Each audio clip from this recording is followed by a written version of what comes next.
দেশের মানুষের জন্য যে দল ভালো মনে হবে সেখানে যোগ দিতে পারি, জানালেন আসিফ।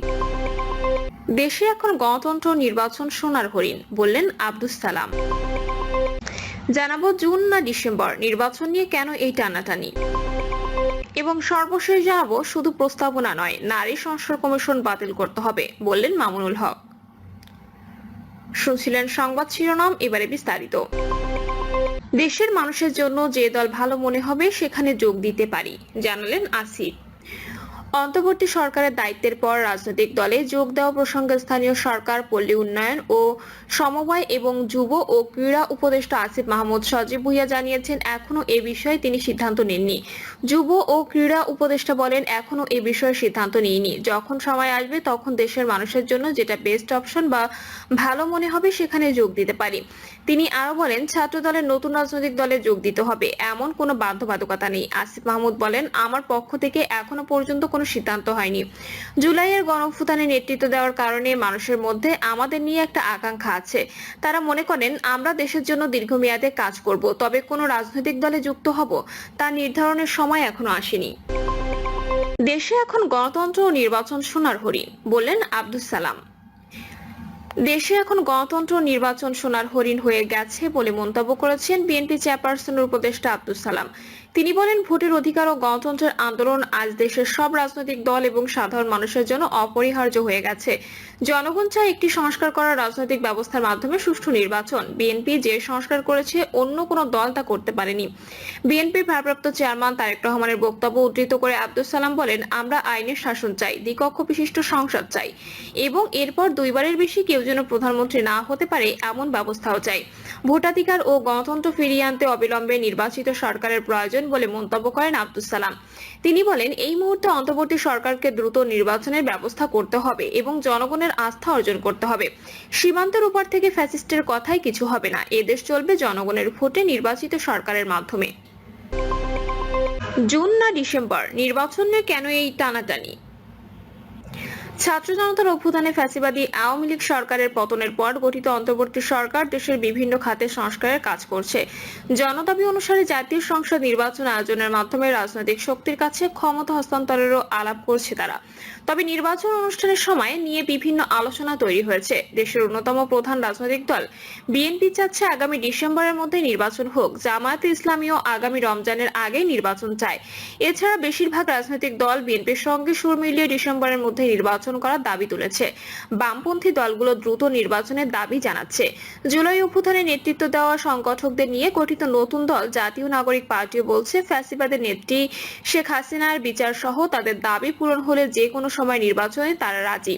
অন্তর্বর্তী সরকার বলছে নির্বাচন হবে ডিসেম্বর থেকে জুনের মধ্যে। প্রধান উপদেষ্টা অধ্যাপক ডক্টর মোহাম্মদ ইউনূস থেকে শুরু করে অন্য উপদেষ্টাদের মুখেও এমনই কথা উঠে আসছে। যদিও নির্বাচন কমিশন বলছে তারা ডিসেম্বরের মধ্যে নির্বাচনের জন্য প্রস্তুতি নিচ্ছে। বিএনপি মনে করছে অধ্যাপক ডক্টর মোহাম্মদ ইউনূসের নেতৃত্বে আগস্টে গঠিত অন্তর্বর্তী সরকারের বয়স প্রায় 9 মাস পার হতে চললেও এখনো জাতীয় সংসদ নির্বাচনের সুনির্দিষ্ট রোডম্যাপ দেওয়া হচ্ছে না। এর ফলে জনমনে সন্দেহ তৈরি হচ্ছে এবং নানা প্রশ্ন উঠছে। যদিও নির্বাচন অনুষ্ঠানের সময় নিয়ে সরকার ও রাজনৈতিক দলগুলোর চাহিদার মধ্যে খুব বেশি পার্থক্য নেই, কিন্তু সুস্পষ্ট রোডম্যাপ না দেওয়ায় সরকারের কথা আশ্বস্ত হতে পারছে না বিএনপি সহ অন্যরা। নির্বাচন বিলম্বিত হলে ষড়যন্ত্রের সুযোগ পাবে পতিত ফ্যাসিবাদ। বিএনপি নেতাদের যুক্তি, রোডম্যাপ না দেওয়ায় নির্বাচন বিলম্বিত হওয়ার আশঙ্কা রয়েছে। নির্বাচন বিলম্বিত হলে দেশে অস্থিতিশীল পরিস্থিতি তৈরির শঙ্কা বাড়বে এবং রাষ্ট্র পতিত ফ্যাসিবাদের ষড়যন্ত্রের কবলে পড়বে। এই কারণে বিএনপি ডিসেম্বরে নির্বাচন চায়। জুনের মধ্যে নির্বাচনের যে সময়ের কথা বলা হচ্ছে, বিএনপি সেটাকে মনে করছে নির্বাচন বিলম্বিত করার কৌশল। এই কারণে গত 16 এপ্রিল প্রধান উপদেষ্টার সঙ্গে বৈঠকে দলটি আবারও ডিসেম্বরের মধ্যে নির্বাচন দেওয়ার কথা বলেছে। কিন্তু সরকারও আগের অবস্থান জানিয়েছে, অর্থাৎ চলতি বছরের ডিসেম্বর থেকে আগামী জুনের মধ্যে নির্বাচন আয়োজন হবে। এর ফলে নির্বাচন কবে হবে এরকম একটা প্রশ্ন সামনে চলে এসেছে এবং এক ধরনের অনিশ্চয়তা সৃষ্টি হয়েছে বলে মনে করছে বিএনপি। এ কারণে ডিসেম্বরের মধ্যে নির্বাচনের দাবিতে সব দলের ঐক্যমত্য গড়ে তুলে সরকারের উপর চাপ তৈরির চেষ্টা করছে বিএনপি। এরই অংশ হিসেবে বিভিন্ন রাজনৈতিক দলের সঙ্গে আলোচনাও শুরু করেছে দলটি। বিএনপির শীর্ষ নেতৃত্ব মনে করছে অন্তর্বর্তী সরকার আগামী জাতীয় সংসদ নির্বাচনের সুনির্দিষ্ট সুনির্দিষ্ট কোনো রোডম্যাপ ঘোষণা না করায় নির্বাচনের সময় নিয়ে উদ্বেগ দেখা দিয়েছে। তাদের অভিযোগ, নির্বাচনের তারিখ সম্পর্কে সরকারের পক্ষ থেকে স্পষ্ট দিক নির্দেশনা না থাকায় নির্বাচন নিয়ে জনগণের মধ্যে সন্দেহের সৃষ্টি হয়েছে। বিএনপির স্থায়ী কমিটির সদস্য সালাউদ্দিন আহমেদ বলেন, গত 15 বছর আমরা লড়াই সংগ্রাম করেছি। আওয়ামী ফ্যাসিবাদের অবসানের পর জনগণের প্রয়োজনে নির্বাচন জরুরি। দেরিতে নির্বাচন হলে সমাজে বিশৃঙ্খলা আরো তীব্র হবে, জনগণ হতাশ হবে। তিনি বলেন, প্রয়োজনীয় সংস্কার শেষে নির্বাচনের দিকে যাওয়ার অভিপ্রায় আমাদের ছিল। দুঃখজনক হলেও সত্য, গেল 8 মাসের সংস্কার প্রক্রিয়া যেভাবে এগোনোর কথা ছিল সেভাবে এগোয়নি। এটিকে দীর্ঘসূত্রিতা এবং আমলাতান্ত্রিক জটিলতার মধ্যে ফেলে দেওয়া হয়েছে। ফেব্রুয়ারির পর থেকেই ছুটির ফাঁদ, আবহাওয়া চ্যালেঞ্জ, রাষ্ট্রের নিয়মিত কার্যক্রম, ক্যালেন্ডার আর আবহাওয়ার গতিবিধি অনুসারে চলতি বছরের ডিসেম্বরে যদি নির্বাচন না হয়, তাহলে আগামী বছর নির্বাচন করতে গেলে বেশ কিছু সমস্যার মুখোমুখি হতে হবে। আগামী বছরের রমজান শুরু হবে মধ্য ফেব্রুয়ারিতে, চলবে মধ্য মার্চ পর্যন্ত। এরপর থাকবে ঈদ উল ফিতরের ছুটি। এপ্রিলে এসএসসি পরীক্ষা হওয়ার কথা আছে। এই সময় নির্বাচন হলে পরীক্ষা পেছাতে হবে, যা স্বাভাবিক শিক্ষা কার্যক্রমকে ব্যাহত করবে। এপ্রিলের পর মে মাসে আবার ঈদ উল আজহা। মে মাসের শেষ সপ্তাহ থেকে ঈদে কোরবানির পশুর হাট কেন্দ্রিক ব্যস্ততা। এরপরে ঈদের আনুষ্ঠানিকতা ও ছুটি থাকছে। তাছাড়া এ সময় তীব্র গরম থাকে।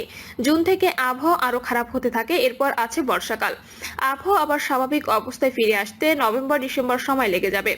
এসব চ্যালেঞ্জ বিশ্লেষণে বিএনপি নীতি নির্ধারকরা মনে করছে, নির্বাচন এতদিন বিলম্বে হলে সংকট আরো ঘনীভূত হবে। রাজনৈতিক ঐক্য করে সরকারের উপর চাপ তৈরির চিন্তা ভাবনা। দলীয় সূত্রগুলো বলছে, বিএনপি দীর্ঘদিন ধরেই ডিসেম্বরের মধ্যে নির্বাচনের দাবি করে আসছে, কিন্তু সরকার বিষয়টিকে বা বিএনপির দাবিকে গুরুত্ব দিচ্ছে না বলে নীতি নির্ধারকরা মনে করছেন। বরং নির্বাচনের সঙ্গে সংস্কারের শর্ত জুড়ে দিচ্ছে সরকার। এতে নির্বাচন নিয়ে কালক্ষেপণের মতো পরিস্থিতি তৈরি হওয়ায় লক্ষণ প্রকাশ পাচ্ছে। এই কারণে নির্বাচন নিয়ে দলটির শঙ্কা তৈরি হচ্ছে। এই আশঙ্কা থেকে ডিসেম্বরে নির্বাচনের জন্য রাজনৈতিক দলগুলোর ঐক্যমত্য গড়ে তোলা, সরকারের উপর চাপ তৈরি চিন্তা ভাবনা করছে দলটি। এই ইস্যুটি নিয়ে সমমনা বিভিন্ন দল, বিএনপির সঙ্গে যুগপৎ আন্দোলনে থাকা দলগুলো সহ বিগত সরকারের বিরুদ্ধে যেসব দল আন্দোলনে অংশ নিয়েছিল তাদের সঙ্গে আলোচনা শুরু করেছে তারা। দ্রুতই এই প্রক্রিয়া শেষ হবে। এরই অংশ হিসেবে আনুষ্ঠানিকভাবে দলগুলোর সঙ্গে এই আলোচনা শুরু হয়েছে। এদিন 12 দলীয় জোট ও এলডিপির সঙ্গে বৈঠক করে বিষয়টি নিয়ে আলোচনা করে বিএনপি। সংস্কার প্রশ্নে সরকার ও বিএনপির অবস্থান দায়িত্ব নেওয়ার পর নতুন বাংলাদেশ বিনির্মাণে সরকার যেসব সংস্কার কাজে হাত দিয়েছে তাতে শুরু থেকে সমর্থন আছে বিএনপি, জামায়াত সহ রাজনৈতিক দলগুলোর।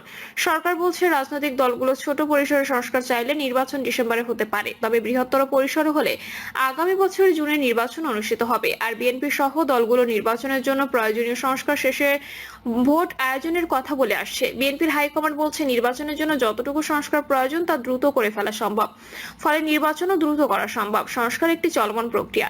নির্বাচিত সরকার সংস্কারগুলো সম্পন্ন করবে। বিএনপি সহ আন্তর্জাতিক বিষয়ক সম্পাদক ব্যারিস্টার রুমিন ফারহানা গত মঙ্গলবার গাইবান্ধায় এক অনুষ্ঠানে বলেন, বিগত 15 বছরে আওয়ামী লীগ যত অপরাধ করেছে, আগামী 100 বছর ধরে বিচার কার্য চালিয়ে গেলেও তা শেষ হবে না।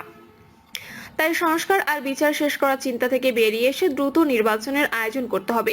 এ বিষয়ে বিএনপির স্থায়ী কমিটির সদস্য সালাউদ্দিন আহমেদ বলেন, সব সমস্যার সমাধান অন্তর্বর্তী সরকার করতে পারবে না। সব সংস্কার করার সমর্থন এই সরকারের নেই। একটি অবাধ, সুষ্ঠু ও গ্রহণযোগ্য নির্বাচনের জন্য যে সংস্কার প্রয়োজন সেগুলো অতি দ্রুত শেষ করে নির্বাচনের আয়োজন করতে হবে। সংস্কার চলমান প্রক্রিয়া, এটি অব্যাহত থাকবে। প্রিয় দর্শক, এই ছিল এখনকার সর্বশেষ সংবাদ। আপডেট সব সংবাদ পেতে চ্যানেলটি সাবস্ক্রাইব করে বেল আইকনটি ক্লিক করে রাখুন।